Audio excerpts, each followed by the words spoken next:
आज की क्लास में हम 3 टाइप के प्रश्नों पर तुक्का मारना सीखेंगे। सबसे पहला रहेगा ये आपका ये छूट बट्टा से संबंधित प्रश्न है आपका ये प्रॉफिट एंड लॉस का, ठीक। और दूसरा है आपका साधारण ब्याज, ठीक। इसके बाद तीसरा है आपका आयु से संबंधित प्रश्न जो होते हैं आपके, जो कि रेशियो के अंदर ही आते हैं, ठीक। तो यहाँ पर 3 टाइप के प्रश्नों पर आज हम तुक्का मारना सीखेंगे।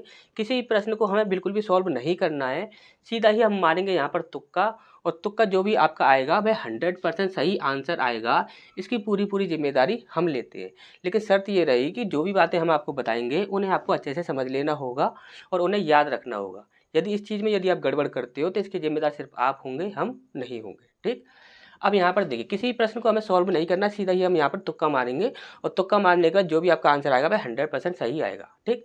अब यहाँ पर देखिए, सबसे पहले प्रश्न है ये आपका, इसे देख लेते हैं। तो देखिए यहाँ पर बोला गया है किसी वस्तु के अंकित मूल्य पर 30% छूट देने पर विक्रय मूल्य 4200 रुपये होता है।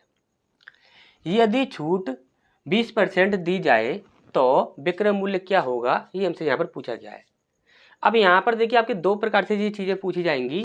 जब कभी भी आपकी छूट की बात की जाएगी, किसकी, जब कभी भी छूट की बात की जाएगी तो या तो आपसे अंकित मूल्य पूछ लिया जाएगा या फिर आपसे विक्रय मूल्य पूछ लिया जाएगा। दोनों में से कोई भी एक चीज़ पूछी जाएगी, ठीक। अब यहाँ पर देखिए आपको करना क्या है कि यदि आपको अंकित मूल्य पूछा जा रहा है तो देखिए सबसे पहली चीज़, इस प्रश्न में यहाँ पर स्टार्टिंग से लेकर यहाँ तक हमें इससे कोई भी मतलब नहीं है। ये प्रश्न आपका यहाँ पर हमारे लिए बेकार है, ठीक।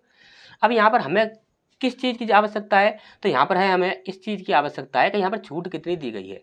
हमेशा याद रखिएगा, इस टाइप का यदि प्रश्न दिखता है जिसमें भी आपसे ये बोला जाए कि इतनी छूट पर विक्रय मूल्य या अंकित मूल्य कुछ भी इतने रुपये हो रहा है, यदि इतने रुपये की छूट दी जाए, इतने % की छूट दी जाए तो विक्रय मूल्य या अंकित मूल्य क्या होगा। ये यदि इस प्रकार से पूछ लिया जाए तो आपको देखिए करना क्या है, सबसे पहले जिसके लिए पूछ रहा है उसे आपको लेना है और जो पहले से दे रखा है उसे आपको नहीं लेना है, ठीक। इससे हमें कोई भी मतलब नहीं है, ठीक, हमें इससे मतलब है बस। तो यहाँ पर 20% की बात करें तो 20% हमारा कितना होता है, 20% का मतलब होता है 1/5, ठीक। विक्रय मूल्य का 20% का मतलब कितना होता है, 1/5। हमने बोला कि यदि हमसे अंकित मूल्य पूछ लिया जाए तब हम क्या करें, तो हमने बोला कि अंकित मूल्य यदि आपसे पूछ लिया जाए तो सीधा ही नीचे वाली जो संख्या होगी उससे आप डिवाइड करके देख लेना, जो भी आपका आंसर होगा वह डिवाइड हो जाएगा, ठीक। इसके बाद दूसरा हमने बोला कि यदि हमसे एसपी पूछ लिया जाए तब हम क्या करें, तो हमने बोला जब कभी भी छूट की बात करेगा तो आपको क्या करना है कि नीचे वाली संख्या में से ऊपर वाली संख्या को माइनस कर देना है। कितना आएगा, 5 में से हमने 1 को माइनस किया, कितना आ गया आपका, 4 आ गया। हमने बोला कि जो भी संख्या आपकी विक्रय मूल्य होगी वह आपकी 100% 4 से डिवाइड हो जाएगी, और यदि 4 से डिवाइड नहीं होती है तो वह कभी भी आपका आंसर नहीं होगा। अब यहाँ पर आप देखोगे तो 4 से डिवाइड होने वाली संख्या कौन सी है, तो देखिए 4 का जो डिवाइड का रूल होता है वह ये कहता है कि कोई भी कितनी भी बड़ी संख्या हो उसके यदि अंतिम 2 अंक यदि 4 से डिवाइड हो जाए तो वह पूरी संख्या 4 से डिवाइड हो जाती है। हमने बोला ठीक है, यहाँ पर देखें तो हमारा लास्ट के 2 अंक है 70, तो हमने बोला क्या 70 जो है वह 4 से डिवाइड हो जाएगा, तो आप बोले सर ये तो नहीं होगा, तो हमने बोला कि ये कभी भी हमारा फिर आंसर नहीं होगा। हमने बोला कि लास्ट में इसमें अंक कितना है, 50, तो ये जो संख्या है क्या ये 4 से डिवाइड हो रही है, आप बोलोगे सर नहीं होगी, तो इसे भी हम यहाँ पर नहीं ले सकते, ये कभी भी हमारा आंसर नहीं होगा। हमने बोला लास्ट में क्या है, आपके 2 अंक हैं 0 0, तो 2 अंक जो 0 0 है वो आपके डिवाइड हो जाएंगे। कैसे हो जाएंगे, अब यहाँ पर देखिए सबसे पहले 4 एकम 4, 4 दूनी 8, तो यहाँ पर डबल 0 लग जाएगा, यानी कि ये पूरी संख्या 4 से डिवाइड हो रही है, तो यही हमारा आंसर हो जाएगा। नेक्स्ट ऑप्शन को भी देख लेते हैं, यहाँ पर कितना है आपका 49, क्या 49 4 के पहाड़े में आता है, आप बोलोगे सर बिल्कुल भी नहीं आएगा, तो ये भी हमारा कभी भी आंसर नहीं होगा। और यहाँ पर 4 से डिवाइड होने वाली सिर्फ एक संख्या है 4800, तो यही हमारा आंसर होगा, ठीक। और कोई भी इस तुक्का ट्रिक को काट नहीं सकता, इसकी पूरी जिम्मेदारी हम ले सकते हैं। इस पर नेक्स्ट है आपका प्रश्न, यहाँ पर ये आपका साधारण ब्याज से संबंधित प्रश्न है। यहाँ पर बोला गया है कि 2000 रुपये के धन पर 9% वार्षिक दर से, कितने परसेंट के, 9% वार्षिक दर से 3 वर्ष का साधारण ब्याज क्या होगा, ये हमसे यहाँ पर पूछा गया है। अब यहाँ पर आपसे देखिए कितनी चीज़ें पूछी जा सकती हैं। यहाँ पर आपसे देखिए, यहाँ पर क्या दिया हुआ है आपका, इतने रुपए के धन से, यानी कि मूलधन तो हमारा यहाँ पर दिया हुआ है। तो यहाँ पर देखिए या तो आपसे पूछा जाएगा, आपका कुछ भी प्रश्न दिया जाए साधारण ब्याज में, या तो आपसे मूलधन पूछा जाएगा, या फिर आपसे एसआई पूछा जाएगा यानी कि सिंपल इंटरेस्ट पूछा जाएगा, या फिर आपसे यहाँ पर पूछा जाएगा अमाउंट पूछा जाएगा यानी कि मिश्र धन पूछा जाएगा। इन तीनों में से कुछ भी चीज़ पूछ ली जाए तो आप इजीली बता सकते हैं, ठीक। अब यहाँ पर देखिए आपको करना क्या है, वो चीज़ जाने समझ लीजिए। यहाँ पर बोला जो भी गया है यहाँ पर आपको इतना देखना है कि आपको दर कितनी दी गई है, तो यहाँ पर 9% की दर दी गई है। समय कितना दिया गया है आपका 3%। जो भी आपकी दर हो और जो भी आपका समय हो उसमें आपस में सिर्फ आप इंटू कर दीजिए और कुछ नहीं करना है। हमने बोला कि 9 का यदि हम 3 में इंटू करते हैं तो कितना बनता है आपका 9 तिया 27। कितना बनता है आपका 9 तिया 27। और 27% की यदि हम बात करें, 27% की यदि हम बात करें तो हमारा कितना बनता है 27/100। कितना बनता है 27/100। अब हमने बोला कि यदि आपसे प्रिंसिपल पूछ लिया जाए तब आप क्या करोगे, तो हमने बोला कि सर यदि प्रिंसिपल पूछ लिया जाए तो सीधा ही हम नीचे वाली संख्या से डिवाइड करके देखेंगे, जो भी हमारा आंसर आएगा वह 100% प्रिंसिपल जो होगा वो आपका 100 से डिवाइड हो रहा होगा, यानी कि नीचे वाली संख्या से 100% डिवाइड हो रहा होगा। हमने बोला कि यदि आपसे अमाउंट पूछ लिया जाए तब आप क्या करोगे, तो हमने बोला कि यदि अमाउंट पूछ लिया जाए तो 100 में आप 27 को जोड़ देना, यानी कि नीचे वाली संख्या में ऊपर वाली संख्या ऐड कर देना, तो कितना हो जाएगा 127। जो भी आपका आंसर होगा वह 100% 127 से डिवाइड हो रहा होगा, जो भी आपका अमाउंट होगा।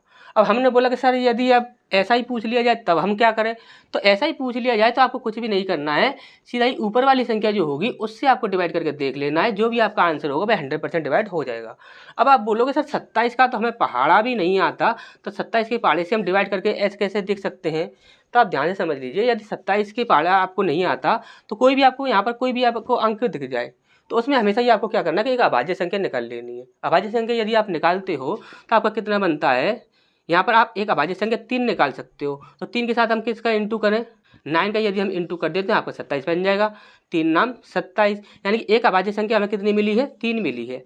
तो 100% जो भी आपका आंसर होगा वह जो भी 27 से डिवाइड होगा वह आपका 3 से भी डिवाइड हो रहा होगा और 9 से भी डिवाइड हो रहा होगा, दोनों संख्याओं से डिवाइड हो रहा होगा। सबसे पहले हम 3 से चेक करें तो यहाँ पर देखिए 5 6 7 8 9 10, यानी कि यहाँ पर कितना बन रहा है 10 बन रहा है संख्याओं का योग, यानी कि 10 कभी भी 3 से डिवाइड होगा नहीं, तो ये हमारा कभी भी आंसर हो नहीं सकता। हमने बोला ये कितना है आपका 4 और 4 8, तो क्या 8 3 से डिवाइड हो जाता है, आप बोलो सर बिल्कुल भी नहीं होता, तो ये भी हमारा कभी आंसर नहीं हो सकता। हमने बोला ये कितना है आपका 5 और 5 10, संख्या को योग कितना हो रहा है 10 हो रहा है, तो क्या 10 3 से डिवाइड हो जाएगा, आप बोलो सर बिल्कुल भी नहीं होगा, तो ये भी हमारा आंसर कभी भी नहीं हो सकता।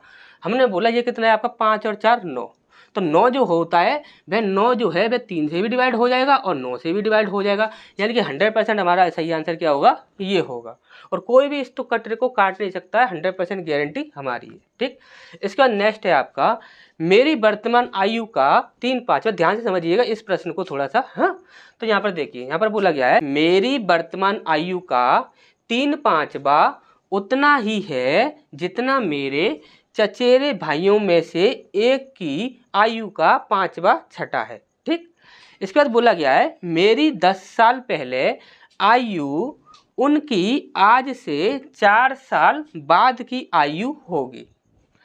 अब बोला गया है कि मेरी वर्तमान आयु क्या होगी, ये हमसे यहाँ पर पूछा गया है।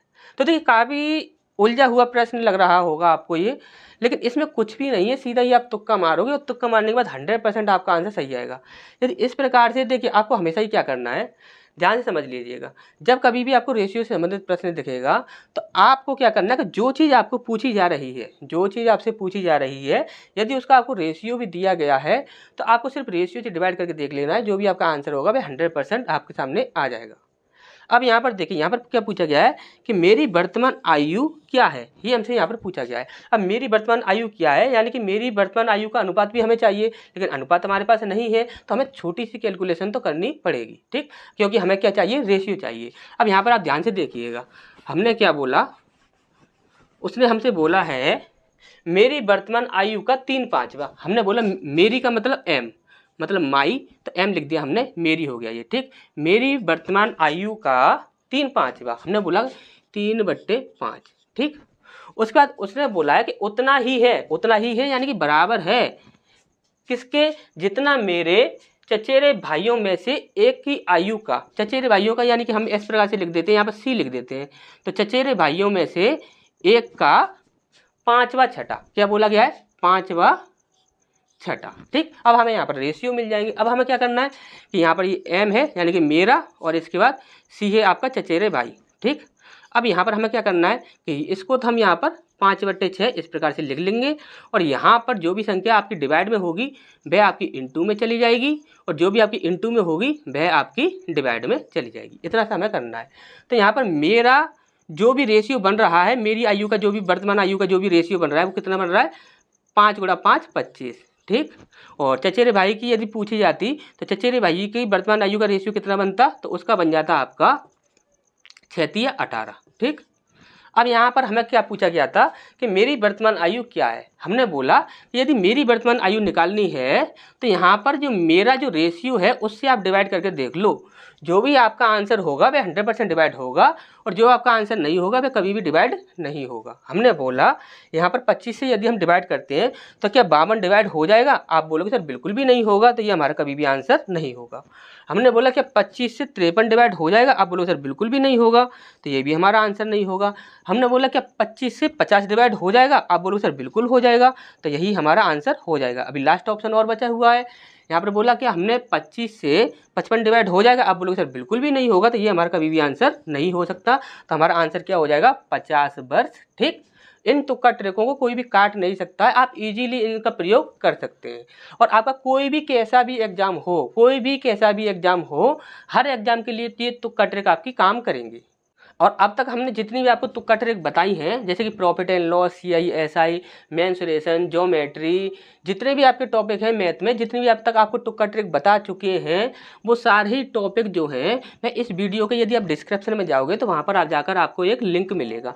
यदि आप उस लिंक पर टच करते हो तो आप एक प्लेलिस्ट में पहुँच जाओगे और उस प्लेलिस्ट के अंदर मैथ के हर एक टॉपिक के लिए तुक्का मारने के लिए ट्रिक वहाँ पर आपको बताई जा चुकी है। यदि आप उन वीडियोस को देखना चाहते हैं तो आप इस वीडियो के डिस्क्रिप्शन में जाएंगे, वहाँ पर आपको वहाँ पर लिंक मिल जाएगा, ठीक। और दूसरी इम्पोर्टेंट बात कि यदि इस प्रकार की तुक्का ट्रिक यदि आप देखना चाहते हैं तो आपको इस चैनल को जल्दी से जल्दी सब्सक्राइब कर लेना चाहिए और साथ ही साथ बेल आइकन को भी प्रेस कर लेना चाहिए। इसके बाद आपको एक बात और याद रखनी है कि यदि आज की जो तुक्का ट्रिक है, यदि ये आपको अच्छे से अच्छी लगी हो और पसंद आई हो तो आप इस वीडियो को लाइक कर दीजिए और एक प्यारा सा कमेंट करके अपने दोस्तों के साथ इस वीडियो को शेयर जरूर कीजिए।